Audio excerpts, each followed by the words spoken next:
I'm just asking you to explain this iceberg. Okay, you see a small tip, right? Very small tip, whereas the huge chunk is submerged below the water. Now, how is it related to the medical field?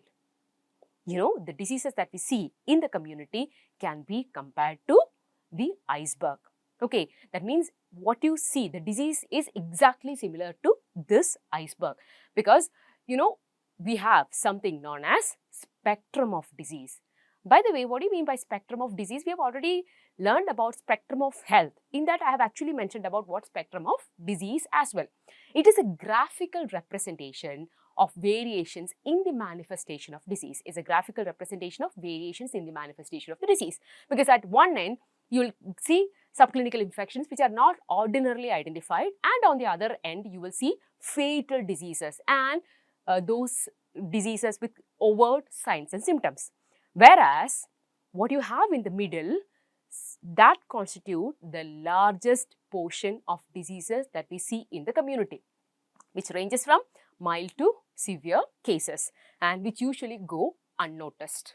Okay, may I know why this spectrum of disease? Why is that not everyone is developing disease or signs and symptoms is what I am asking you. It is because of the immune status, right?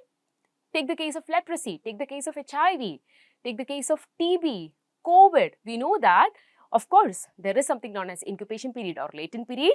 Moreover, it also, the signs and symptoms also depends on the immune status of the patient or the person who is suffering with that disease. Okay, so that is why we have this spectrum of disease, and this is very similar to the iceberg phenomenon.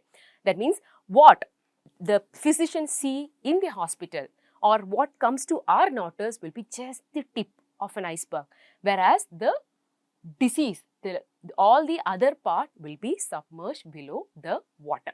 Okay, so if you get a question, first you have to draw this picture. Then you have to explain about spectrum of diseases. And then you have to say that diseases that we see in the community can be compared to iceberg phenomenon. Okay, and the floating tip of the iceberg represent what the physician sees.